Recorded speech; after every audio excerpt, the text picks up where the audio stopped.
Hi, everybody. Welcome. So today we're just going to be working on a song. And so I'll go through the process of how we learn the song and how we add tricks and layers and everything else to it.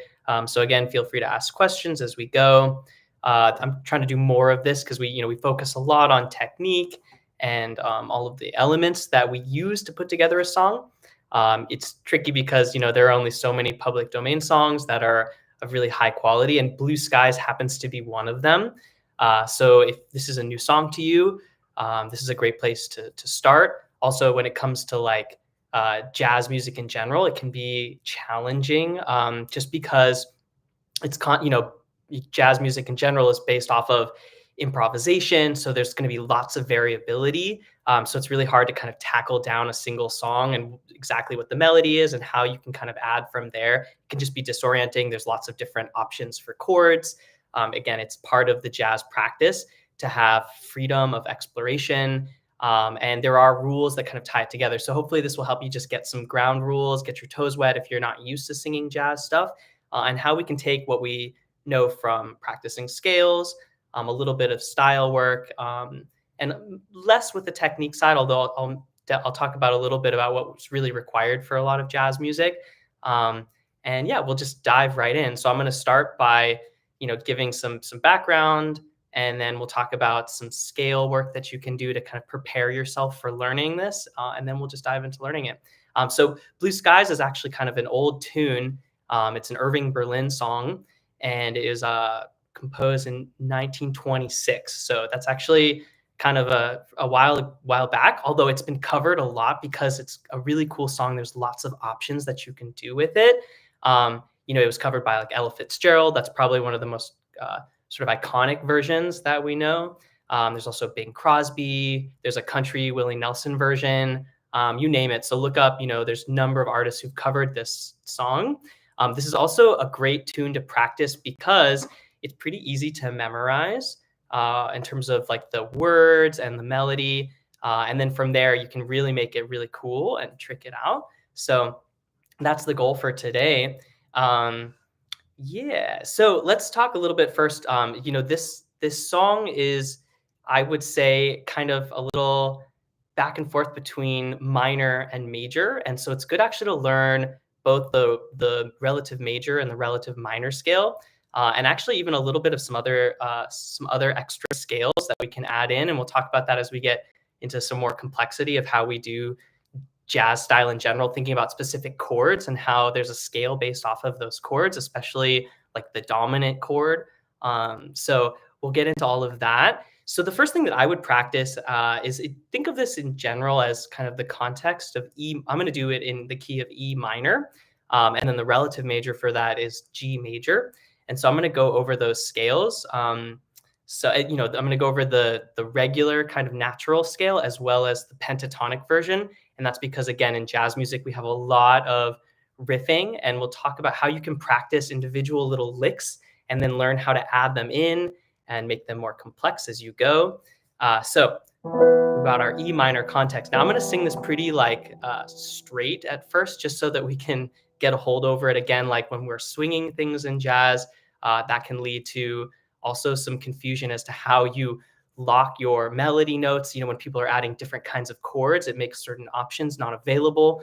What I'd always say with jazz is explore and be creative and playful with it, and you'll find paths that don't work and paths that do work. And if it's a path that doesn't work, often a change of a chord can make it an option. So that's one of the cool things about jazz. It makes it hard, again, because there's a lot of flexibility. So that makes it kind of challenging to jump into unless you start pretty straight. But ultimately, it gives you so much variability and so many options that you can use. And you could just kind of keep playing the song over and over again and adding layers and soloing on top of it. And that's really much in the spirit of jazz. So I'm going to do it in E minor. Let's go over our minor scale just really quickly. So we've got 1, 2, 3, 4, 5, 6, 7, 8, 7, 6, 5, 4, 3, 2, 1. And you want to think of it as on wherever you can with your range. Like if I can keep going lower, I also want to feel out those notes. So 1, 7, 6, 5, 4, 5. Like Like I might do that at some point. It's good to know that it's there. The other thing is to think about the E minor pentatonic scale. So when we're dealing with the pentatonic scale, we're just taking out 2 and 6. So we've got 1, 3, 4, 5, 7, 1, or 8. 1, 7, 5, 4, 3, 1, 1, 7, 5, 4, 5. So same thing, there's just some holes in it. This is important because when we're riffing, sometimes we want to be able to jump notes, and singing pentatonic scales helps you feel out a little bit more of the sort of bluesy kind of a vibe. So I would recommend first just going over those patterns. The other one is to think about the relative major. So E minor shares a relative major G major. And you'll see why this is important, because with a lot of jazz music, again, the keys are a little bit unstable, and sometimes we kind of lean into other keys or temporarily tonicize them, is what the sort of the term is in the classical realm. So we've got here like 1, 2, 3, 4, 5, 6, 5. You don't have to go all the way up. If you want, you can also switch into head voice as you go up, like 1, 2, 3, 4, 5, 6, 7, 8. 8, 7, 6, 5, 4, 3, 2, 1, 1, 7, 6, 5, 4, 3, 2, 1, all the way at the very bottom. So it's good to just know that, right, scales keep going on forever. Wherever you can grasp it in your range, it's good to feel that out in your voice and just get this in your body. So let's go over the melody now. So I'm going to do it like phrase by phrase. So we've got blue sky smiling at me. So that pattern right there is, if we're thinking of minor, 1, 5, 4, 3, 4, 5. So not bad. So again, like blue sky smiling at me. And then right away, it kind of starts to switch. So the next phrase we've got, blue sky smiling at me. We have this chord, nothing but blue skies. And then all of a sudden, it kind of feels like it turns major for a second. Blue skies, do I see?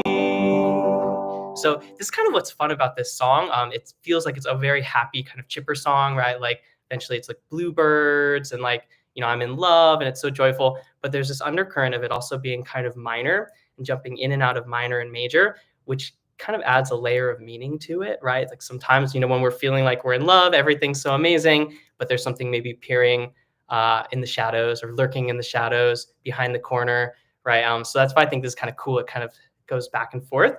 So again, this first phrase, blue sky smiling at me, nothing but blue skies do I see. So this line, nothing but blue skies. It goes, so we've got our 4, 3, 4, 5, 7. And this is where I might switch my thinking. So some people just kind of stick to one scale the whole time. But I might start to think of this as switching into major. And this is 1, 3, 5. It goes 5, 6, 1. So in major, in G major, 5, 6, 1. In minor, this is 7, 1, 3. But it doesn't sound like we're going to 3, right? That minor chord, because we land on this G major chord. So it's good to kind of think about these scale patterns as a way to have sort of a relative context of what the chords are underneath you. I know this sounds kind of like intense, but this is actually the best way in my mind to think about singing along to jazz things, because you have to sort of change your frame of reference a lot. So again, we've got 1, 5, 4, 3, 4, 5, 4, 3, 4, 5. And if I keep with the minor, 7, 7, 1, 3. But you could also think of this as 5, 6, 1, like you're resolving into G major. And then there's a turnaround chord. It pulls you right back to minor And then we actually just repeat the same thing. So that might think that's like, wow, that's like a lot. Um, but then we just do the same thing again, another verse with slightly different words. Bluebird singing a song, nothing but bluebirds all day long. So again, hearing that it kind of resolves into this major thing, I think is really helpful. This song flips back and forth between the relative major and the relative minor. So altogether, these two verses are blue sky smiling at me, nothing but blue skies do I see. Back to minor.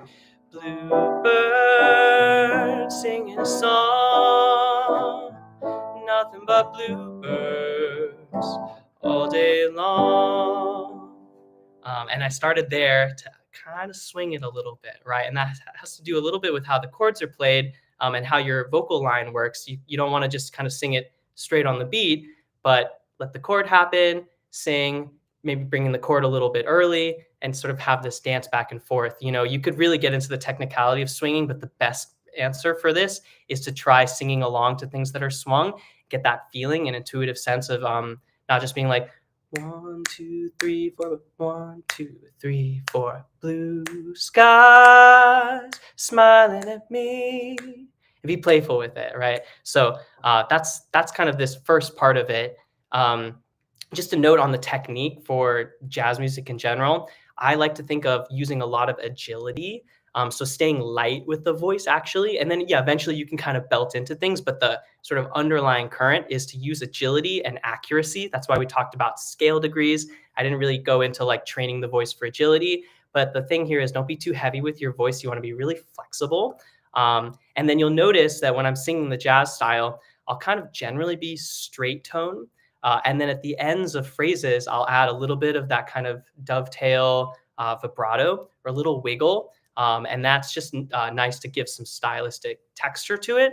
But if you sing with all vibrato, you might lose some of that accuracy and some of the agility. So that's kind of a nice way of thinking about the sort of basic jazz style. And then we'll add to that as we go.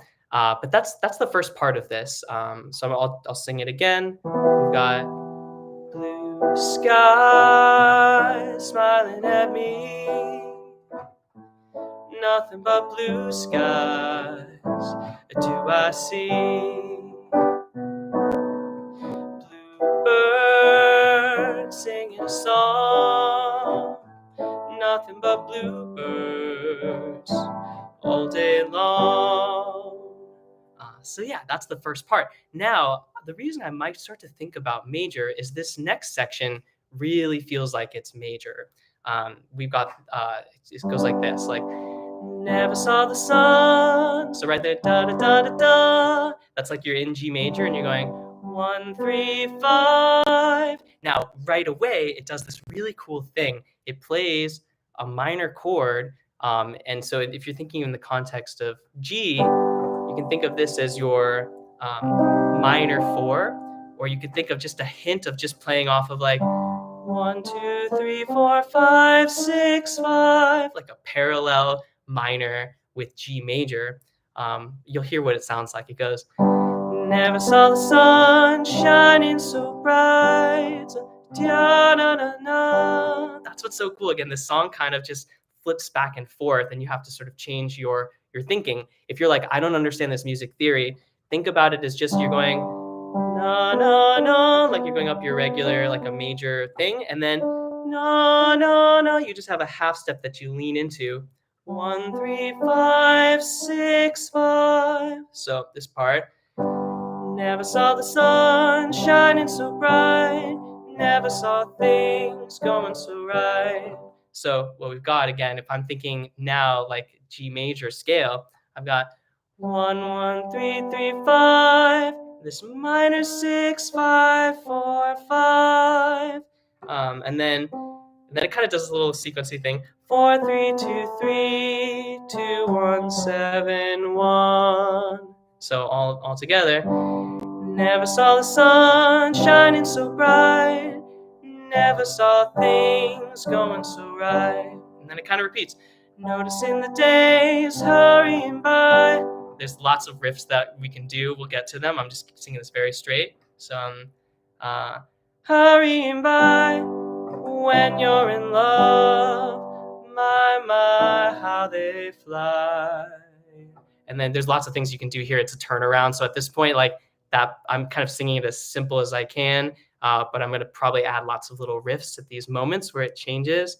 My, how they fly. Lots of little things like that. And then we're back to blue days, all of them gone, nothing but blue skies from now on. And that's pretty much the whole song, actually. So it just returns to that little, the very first verse part. So think of it, it kind of goes into this little moment of major in the chorus or the B section, and then it comes right back to this minor pattern. So let me go over that all again very simply, and then we'll start to trick it up because this is where it gets really fun. So again, we've got blue skies smiling at me, nothing but blue skies do I see. Bluebird singing a song, nothing but bluebirds all day long. And then I'm kind of in major now. Never saw the sun shining so bright, never saw things going so right. Noticing the days hurrying by when you're in love, my, how they fly. Right, so I might do a little turnaround like that, and we'll talk about how do I practice those little runs. Then we're back to blue days. And yeah, all of them gone, nothing but blue skies from now on. So that's kind of like the main structure of all of it. Now let's start to talk about some things we can do. So that kind of gave some basic sort of chords to this. There's all sorts of places where you can add extra chords and kind of make it extra fancy. Usually when people are improvising too, and you're like doing a breakdown section where you're not singing what we call the head or like the main melody, you can vary up your chord progression and start to improvise off of things. So let's start to add some things, right? So we've got, I'll start kind of normal, right? Blue sky smiling at me, nothing but blue skies. Now I might do different chords. I might go like, do I see? So in this case, instead of if you're someone who's following along with chord structures, I was kind of doing normally A minor 7, D, and G. I can do sort of some interesting changes here. Instead, I could do like an F7 chord and go like, so I'm going from G major 7 to F7, and that gives this nice sort of half step motion. And we'll talk about where half step motions are really, really helpful in jazz stuff. So you can get this kind of like,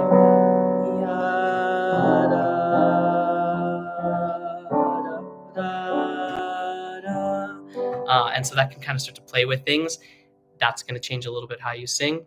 And then, so I might go like, blue sky smiling at me, nothing but blue skies do I see. And then bluebird singing, and I might do a little run here. I might go singing a song. So there, I'm using that minor pentatonic thing. So I'm going 5, 7, 5, 4, 3, 1, song. So that's, you want to kind of slip them in here and there, practice that and get comfortable with it, right? Like song.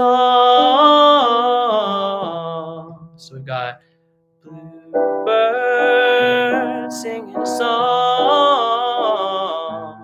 nothing but bluebirds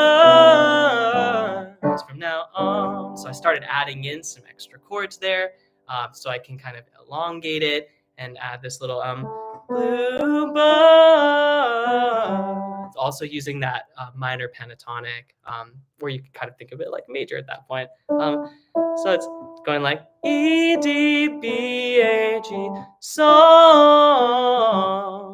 from now on. All right. Another thing that's stylistically nice with jazz in general is to be a little bit detached in certain moments. So sometimes less legato is actually good, and sort of bouncing around. That's part of that sort of agility thing that we can do.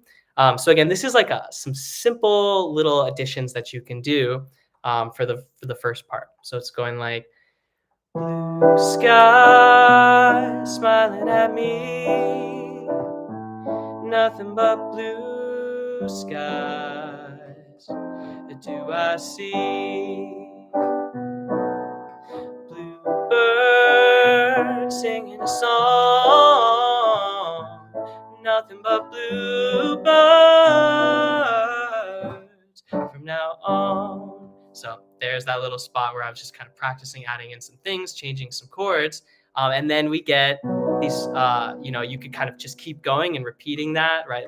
These songs are kind of flexible with this turnaround chord, or you just sit here and then you go into the chorus, right? So never saw the sun shining so bright, never saw things going so right, noticing the days, and this is the kind of one that Ella does, hurrying by. So that's kind of adding in this cool little moment of hurrying by, kind of extra minor, a little diminished sort of motion there. So if you're thinking about the notes here, I'm going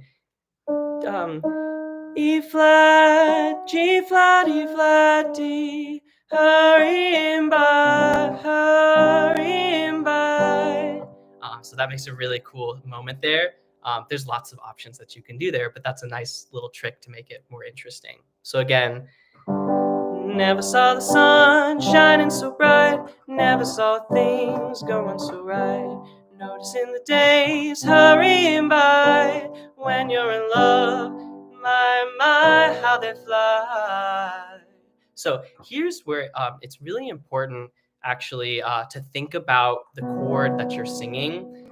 When I'm doing turnarounds, we've got this major 5 chord, and if we're going to minor, in this case it's B major, B7 to E minor, we're gonna actually use the regular kind of minor or harmonic minor to get this cool sound. So this run that I'm doing, the simple one, and this is where we're gonna start practicing some licks.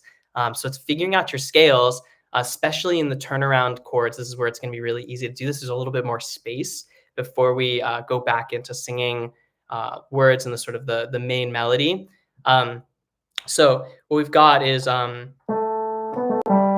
I might go first, just like, we'll keep it simple, going like 5, 4, 3, 2, thinking in E minor. So 1, 2, 3, 4, 5, 5, 4, 3, 2. So I go like, whoa, fly. Right, and so just feeling that fly, getting your agility going there. Then you could start to trick it up by adding some turnaround. So it could be like fly, fly. Right, I could keep going. I could do a little bit of what we call Phrygian dominant, or where we're kind of adding in this. Right, so you can just keep sort of tricking it out. So again, like, when you're in love, my, how they fly. Or when you're in love, my, how they fly. My, how they fly. Right, keep it simple. My, how they fly. Right, you can just kind of keep going. Ella sometimes does this when she's improvising, playing around with that cool scale that's built off of this chord. So the scale here is we're going like da da da da da da da da da da da da da da. And there's variations of this. It could be like da da da da da da da da da da So I encourage you to kind of play around with that feeling. This is really great to add some cool runs. You could do this. You could do it like this. We go fly, fly. Yeah, and then you're back into your blue days. So this is kind of what I start to do, right, when I'm working on any sort of jazz piece. This is considered like a jazz standard at this point. Um, and so what we're doing is we're just starting to find like ways that I can kind of trick it out. Can I play with the scale patterns, and then start to practice them sort of separately, and then see if you can start to kind of plug them in various places. And you might pause and try it a couple times until you get more comfortable with various licks and where they fit best. Yeah, that's kind of like the main concept here with the song, right? Is start with like learning some scales that are associated with it. So like in this case, E minor, E pentatonic, G major, G pentatonic, and get comfortable kind of thinking about changing your frame of reference. They're all the same key signature there. It's just kind of how you think about it. And does it sound major? Does it sound minor? Are you putting gaps in it, or are you singing all the notes in between? Um, and then you start to kind of figure out the melody. What are the numbers of the basic melody? So let's really quickly go over all of that again, just for those of you who are jumping in. So this is Blue Skies. It's really, really great song to work with, and make it your own. It's easy to memorize, but you can also make it more and more complicated as you go. And right now I'm keeping the chords relatively simple, but there's also other things you can do. So we've got blue skies smiling at me. So it's in E minor, 1 5 4 3 4 5. Nothing but blue skies. So that's 4 3 4 5 7. Or I might think of this as switching into 1 3 5, the 5 of this new G major, because it's kind of tonicizing that. So we've got nothing but blue skies do I see. And that's going like either 7 1 3 if you're thinking still in E minor, or you could think of it as 5 6 1 and resolving. So that's the most of the verse. Every single verse pretty much just follows this pattern. So it's like blue sky smiling at me, nothing but blue skies do I see. Turnaround chord. Bluebird singing a song. Right, so adding more and more turnarounds, things like that. Nothing but blues, song, bluebirds from now on. Right. Again, yeah, whatever the words are, bluebirds from now on. And I'm just thinking about, okay, where can I add little extra things? So again, the verses might be like this. Blue sky smiling at me, nothing but blue skies do I see. Bluebird singing a song, nothing but bluebirds from now on.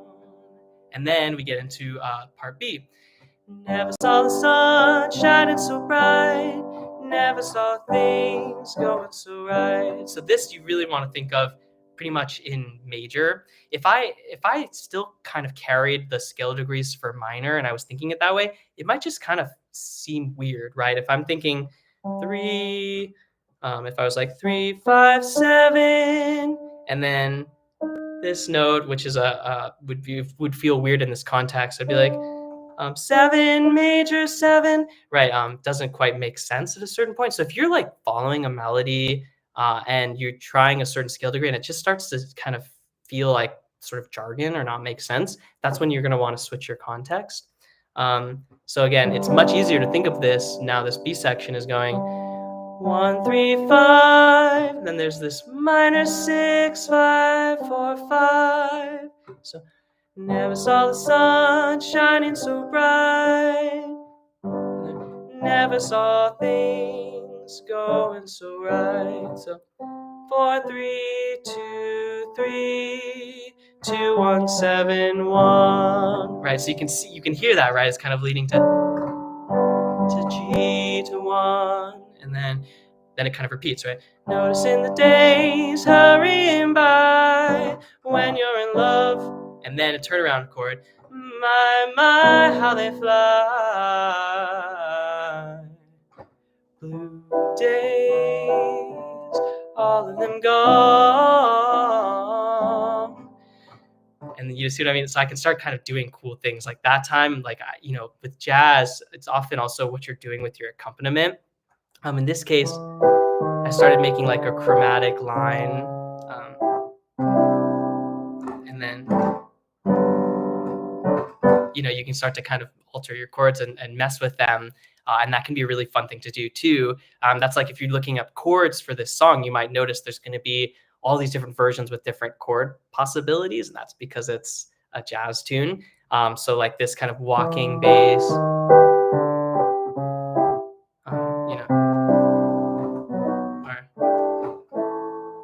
and kind of going back into a regular turnaround. Those kinds of things like you'll find in some of your versions. Like I think the Ella Fitzgerald version has that. And that it makes for a lot of really cool options.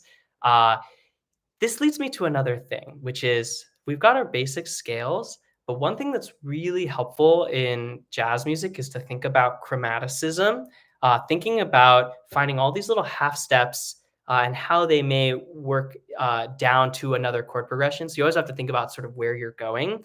But there's often like a chromatic line that you can find in a lot of jazz standards. And it makes for some really cool moments if you're scatting or improvising.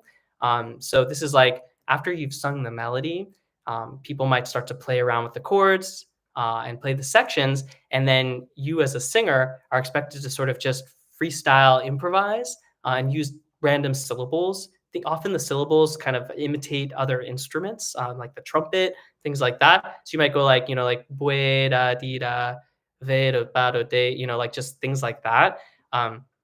Just as a way to kind of fill in not singing words, but it also kind of helps you stylize things like you're an instrument improvising with the rest of the team.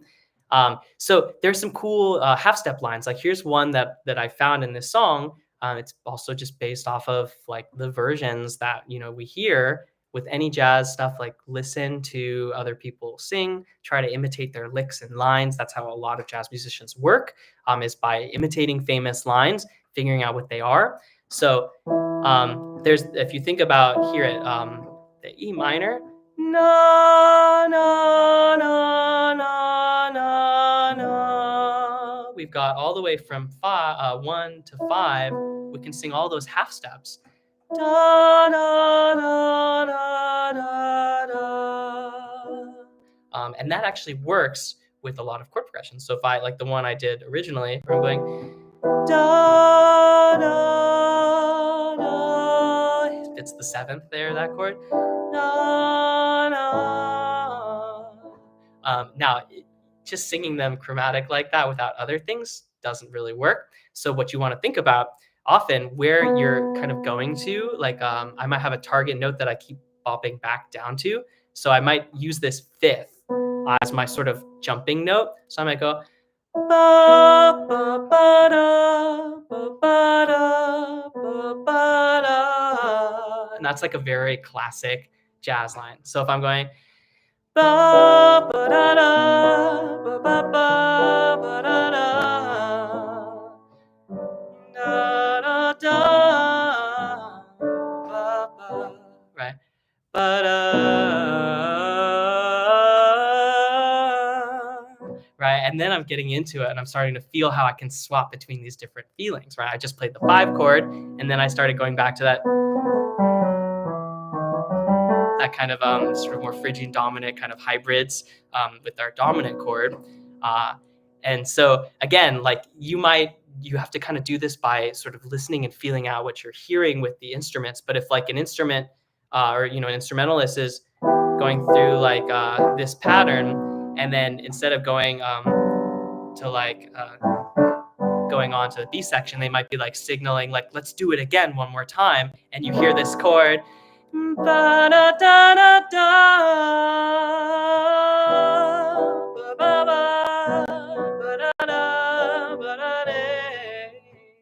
right? And then I could kind of do that lick again, right? Or I could add to it.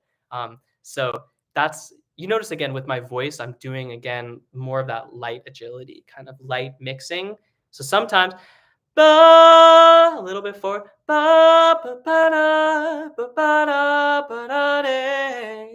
that's going to be a lot easier to just facilitate everything that you're doing in a jazz context.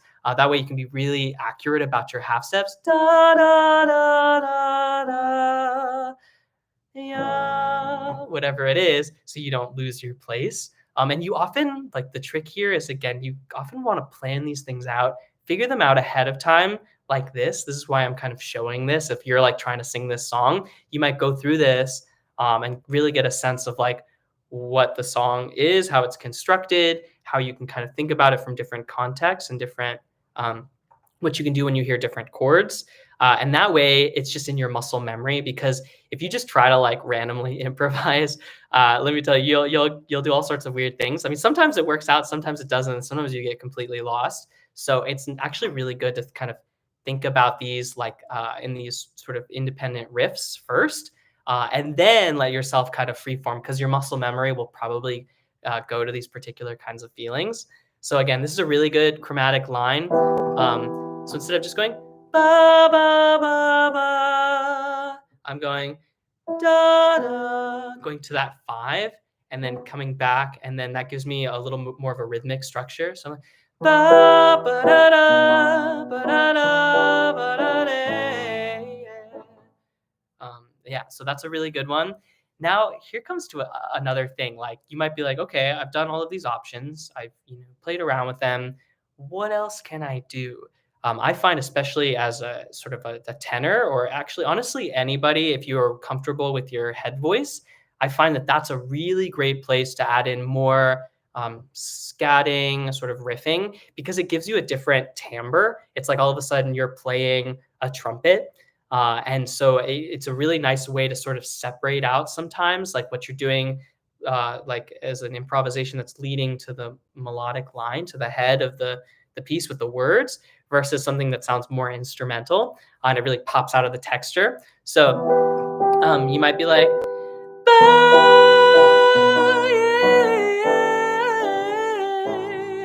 right,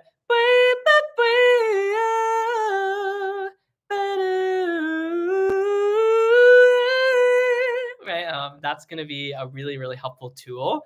Thinking about it almost as like this slightly separate voice that you're using. And you can really think about emulating the trumpet kind of a sound. So again, like thinking about, okay, like, I like that one up there because it's nice and high and separate. So I'm going off of the 5th here. And another sort of like pro tip here is you might be tempted to just start kind of jumping through lots of notes. Sometimes just holding on a note and hearing how it changes against the other notes can help you build up some tension or dissonance that allows you to kind of go through a riff, especially as you're coming towards a turnaround chord. So you might be like,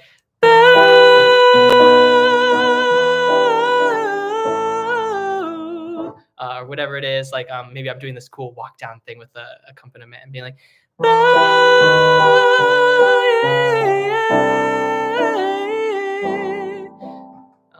and then maybe they're like, do it again.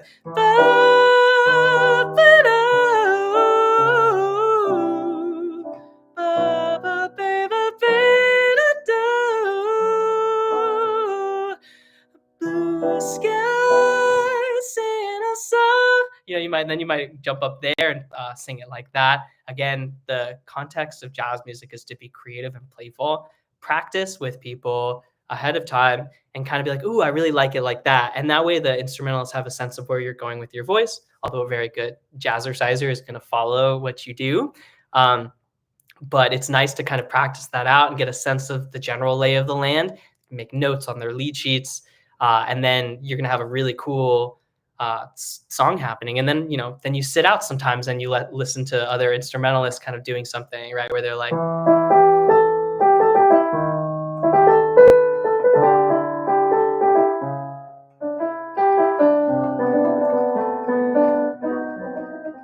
whatever it is, like there's all sorts of cool like altered chords, like and then you come back in. Sometimes there'll be a signal, and then you go back to blue sky smiling at me, nothing but blue skies do I see, but blue birds. Right, sometimes you can kind of stick them in, right? Yada, blue birds singing a song, nothing but blue skies from now on. Whoa. Right, and then you can kind of do all of that. So I know that's a kind of a lot. Again, thinking about jazz sometimes is going to be a slightly more advanced realm. But again, you can always sing this as the simple tune. It doesn't have to be all of that kind of stuff, but I'm just showing sort of where those layers come in, right? It's practicing different scales and feeling out what those scales are like in different contexts, and then getting comfortable with improvising and scatting. And you might just have this play on repeat and practice just kind of different licks and things that you like with the timing of whatever you're doing. And that's going to be really key to a song like this. So please ask questions. If I know this is I've been kind of just going on and showing all of these things, but if you're like I'm so confused, or you need some clarification, like please let me know. Jazz is such an ear-based skill, so there's a lot that you can learn just by trying this stuff out, maybe imitating some of the riffs and licks that I was coming up with here. So let's go through the whole tune again, and I'll do it a little bit slower, and see if you can just kind of sing along or practice improvising while I'm doing it. That's all fair game. That's the best way to get yourself get your toes wet with a jazz standard. So here we go. So I got blue sky smiling at me,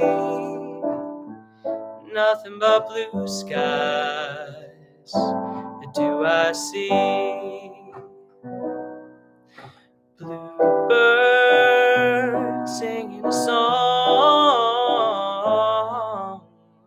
nothing but blue skies from now on. And then we got, never saw the sun shining so bright, never saw things going so right, noticing the days hurrying by, when you're in love, my, how they fly. Blue days, all of them gone, nothing but blue skies from now on. Whoa. And then that's like the head of the song, right? You might repeat it, or you might go into like, oh,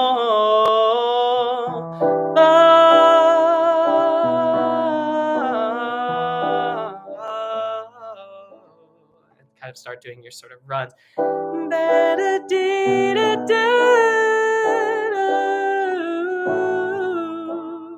Right, and start practicing that kind of stuff.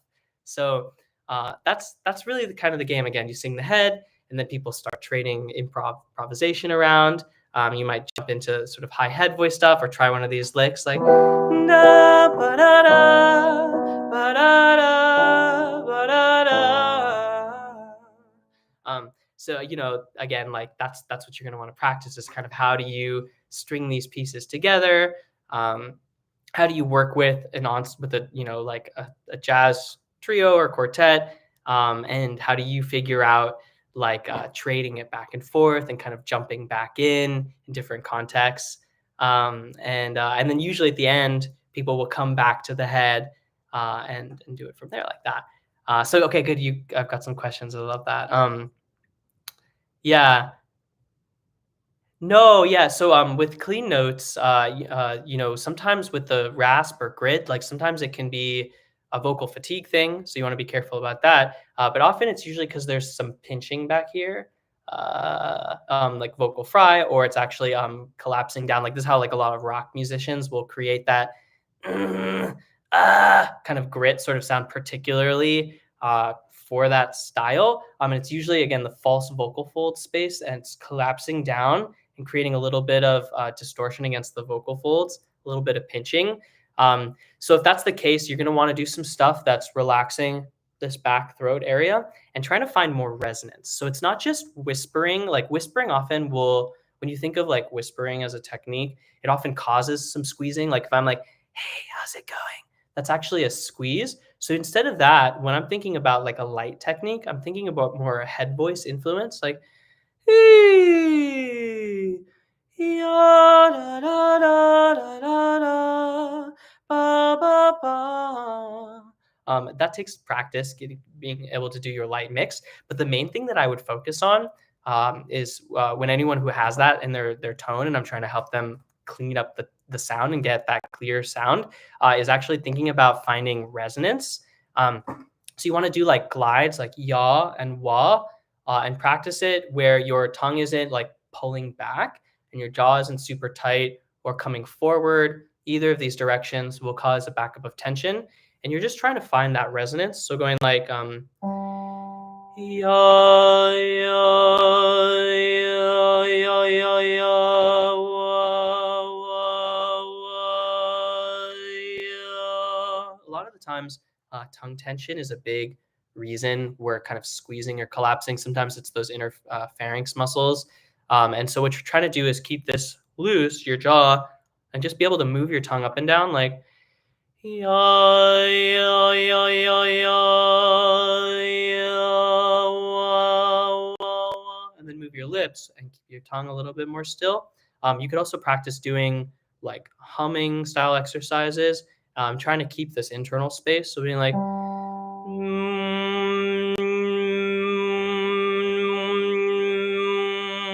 so every time we're singing, if we don't get resonance, so the right kind of alignment with our formant, so that's like the vowel shape, it's going to start, these muscles around the larynx are going to start to try and hold it in position. It's the resonance that kind of keeps everything open. It's one of the aspects along with your vocal support. So that's like, so every time I'm like holding a note, like if I'm like, ba, ba. In my head, I'm trying to find that stability with that overtone. Ya, ya, ya, ah.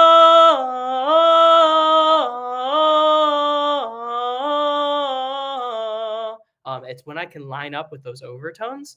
That's actually going to keep the mechanism open and clean. Otherwise, we do forced resonance, which is our all these muscles again trying to squeeze and sort of push it out.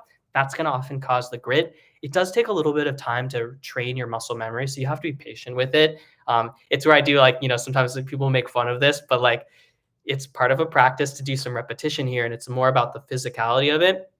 Doing one of the, like your way is like a classic exercise people sometimes joke about, but it's going like way I'm doing kind of like a resonance push-up. I'm going from two positions, from way, using the glide of the W to kind of help with that. Way, can you hear that change in the overtone? Right, and then I'm trying to do that on 3 consecutive notes. So like way,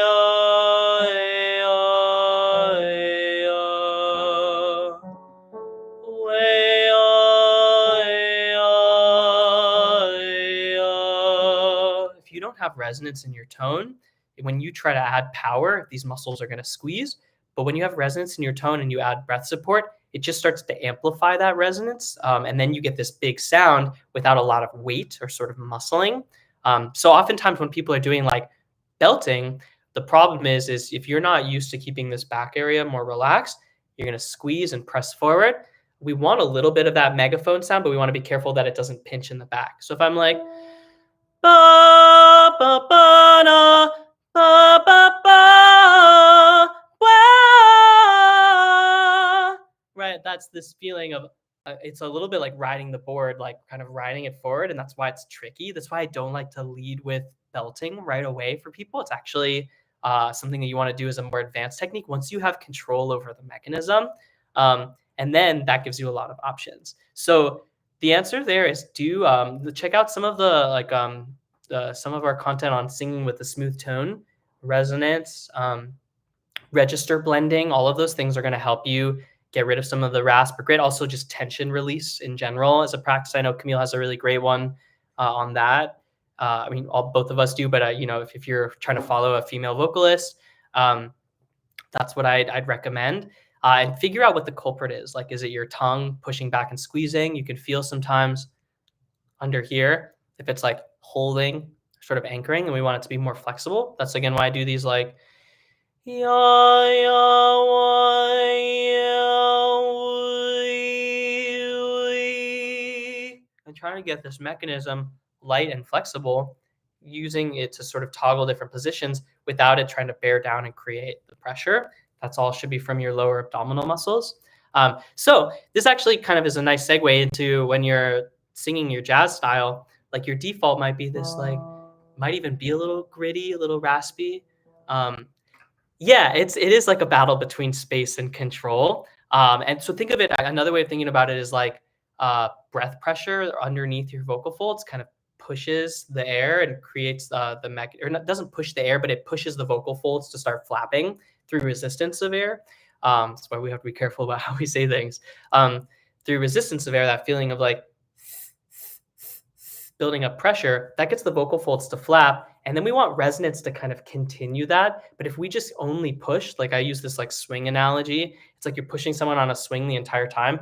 They have no way to swing actually, right? And so it just creates a lot of muscling. So what we do is it's this concept of like putting a nice push, letting the voice kind of float like that, and use the resonance shapes to kind of keep it floating. And then it's a back and forth between breath pressure, like,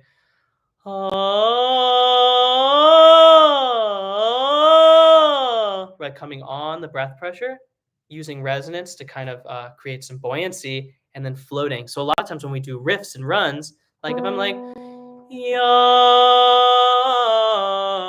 right, I put in my effort, my energy of, and then I actually ride the rebound. So if you're someone who's muscling on the way down with your voice or still holding, that's going to also cause a lot of backup of pressure. So it kind of works both ways. So again, with these riffs, a lot of times I'm practicing that, trying to find how freely can I make that happen? Can I be like, yeah, whoa, oh, that's my push a little bit, like, yeah. I'm kind of showing what my body's doing. It's the subtle sort of in and out kind of jellyfishing thing that creates the support underneath. But I'm also lining up the space so I get that resonance, right? If it's all really dry, it means that you've lost alignment with your resonance. If it's really dry or gritty or fry, that's why like when people sing soft, it's actually kind of, you have to be careful about that. You want to make sure that you're actually using a good amount of energy to sing soft, and or thinking about more head voice registration. So that's a good example of like this song, right? If I'm like, blue skies, even up skies, I still have to target a little bit of, I can kind of come in and out of that position. Again, it's really hard to show this stuff because it's an internal sort of control, but you have to have that good muscle memory awareness, and that keeps me lined up even if I'm like really light the whole time, like blue skies singing a song or smiling at me, nothing but blue skies do I see. So I can go like,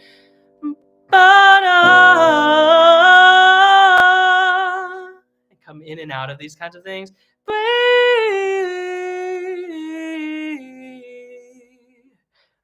That's often of the jazz style, right? Is to kind of jellyfish a little bit, like sound really full, and then bring it really soft again. So that's all about your alignment, and making sure that you're not carrying any weight with you as you sing higher, right? If you're following it a lot, that's always going to be a problem. So instead, we use these vowel shapes and changing resonance and registration to kind of pilot the ship. And that actually helps with our dynamics more than trying to think like, I'm going to sing soft. It's more of actually like a character. And that's a really good segue again into like jazz singing is very character based a lot of the time. So you just want to make sure as you're practicing that you're making sure each character has stability or each kind of style. Like if I'm in my like, I can't be like, I mean, maybe if I wanted to do that particularly for sound, but that's going to cause a lot of tension. If I'm like, that's a lot of pressure on the mechanism versus, blue,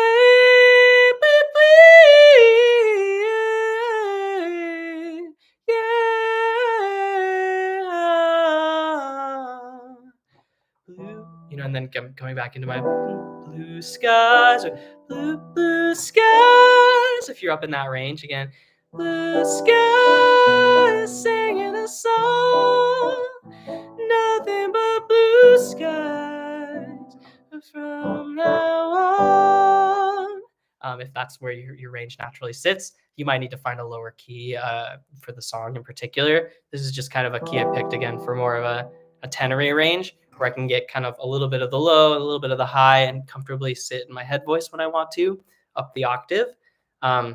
So yeah, any more questions? We're just at the end here. And I know when we're talking about learning a song, all the tools start to come into play. And I just want to show you again that progression from a very basic understanding of the song to getting to these more complex things. And again, a courage to make some mistakes, to get a little mixed up. Even again, like sometimes like right, I was kind of mixing the words. That's very common too sometimes, like as people are jazzercising and kind of improvising, they're just mixing and matching the words together. So it's just important to note that you have to stay flexible, be playful about it. And the more times you practice the song, especially with a particular crew of musicians, the more comfortable you're going to get with certain things. But that's really kind of the spirit of this style. And if you come in and you're like, I've prepared it this one way perfectly, you're going to be in for a rude awakening when you're dealing with other jazz musicians. It's just going to get really kind of stodgy very quickly, right? And or you're just going to feel like completely out of water if they're starting to do weird chord progressions and things like that. When in doubt, feel the dissonance, right? That's why I talked about like when I'm improvising, sometimes holding a note on feeling the buildup of tension can help you know where to go next, right? So I'm like,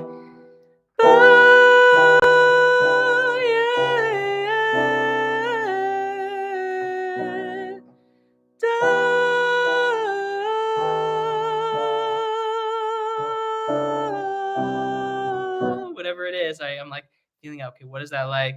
I pick a different scale degree. Like if I did this and I went da, right, I can hear right away, okay, that chord, because I'm singing this the G or the 3 in this context, and then it goes to the 5 chord, it's gonna feel distant. I'm gonna be like da. So pay attention to that and feel that sort of tonal gravity. Like if a da,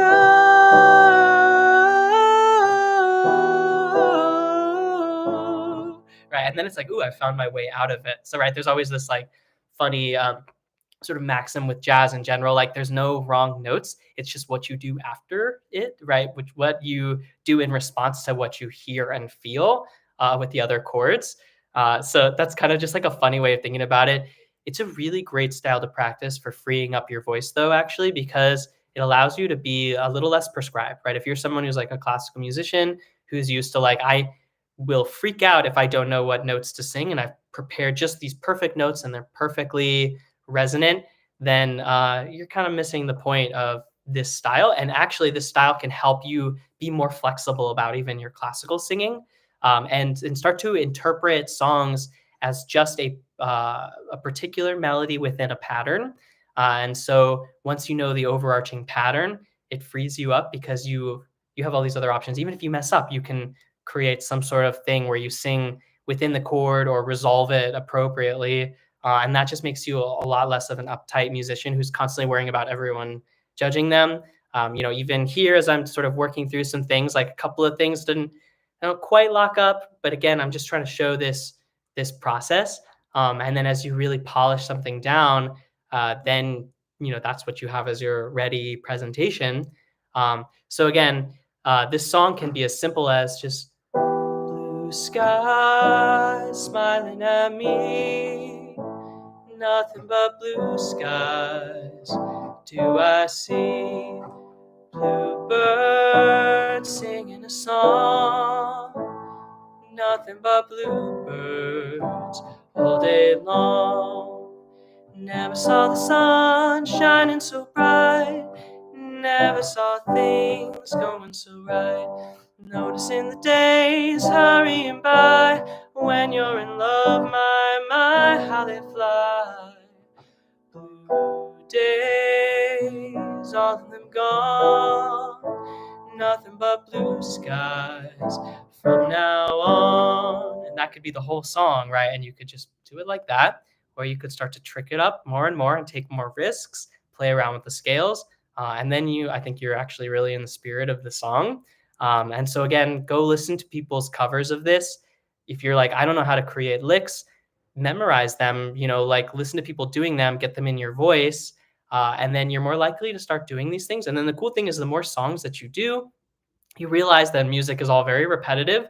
And so like this 1-5 kind of thing in minor, you'll realize will apply to a ton of other songs where you can start to do kind of similar riffs and turnarounds, right? Again, like the main riff that I was doing here was going fly, and then adding turnarounds, meaning fly, fly, fly, and then you can kind of keep tricking out like fly,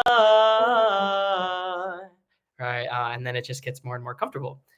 So yeah, that's the idea here. I'm going to start doing more of these where we're just working on a song together. And again, think of it that way with these live streams. It's not about me showing you a polished presentation or performance. It's about showing the process and how we work through things. And that way you can actually use it as you're learning and start to kind of feel out the song and get it in your voice. Good. I really appreciate that. It's funny, like talking into the void sometimes, but I'm going to do more of these. Blue Skies is a song that like literally only a few years ago came into the public domain. But it's really, really a great tune to know. Again, if you're trying to get your feet wet with jazz music and start to understand how scales and key signatures are all about this sort of relative perspective. And songs that are in the jazz context are constantly sort of amorphous and flip-flopping a little bit, and that's part of the style. If that feels really intense, go back to some simple folk and pop tunes, and then over time, you're going to get more comfortable with this. But I'm going to throw in more of these kinds of songs moving forward, and we'll just kind of break them down, talk about them, and hopefully I'll give you guys some pointers. If you're struggling with a particular song, pay attention to what I'm planning ahead of time. Come back and ask me particular questions on it, and I'm happy to go over those particular parts of the song more and help you through that barrier. So again, that's the spirit of all of these things, is a supportive community of singers where we learn songs and add them to our tool belt and break through any sort of obstacles or sort of vicious cycles that you may get into as you're learning music, and then be like, I am so frustrated with this, I'm going to give it up. My job or goal as a teacher is just to help people through those barriers so that you can keep performing, keep using your voice if it's getting really tired, raspy, or gritty, like Jackie was mentioning. So always a fair game, especially towards the end of the lessons. If you have particular other technique questions or have topics that you want me to cover, let me know here. If you're confused about something, the best way is to come or even like a little like concerned about, maybe or interpreting a way that I'm explaining something, a certain way and it's not working for you, like come to these live streams and ask me those questions rather than just kind of putting in weird negative comments, like as like sort of a drop and run. Like that's not really like working on it, right? Like it's actually come and ask, right? And then we can talk about it. And hey, maybe I'll learn something from you, right? That's like the whole point of this process. So always fair game. If you want to come in with like something that's been bugging you, happy to answer it or at least explain the context of why something might be that way. So yeah, Camille's going to be doing the next few, and then I'll be back in a few weeks. So looking forward to it, and I will catch you all next time. So take care, and thanks again for watching.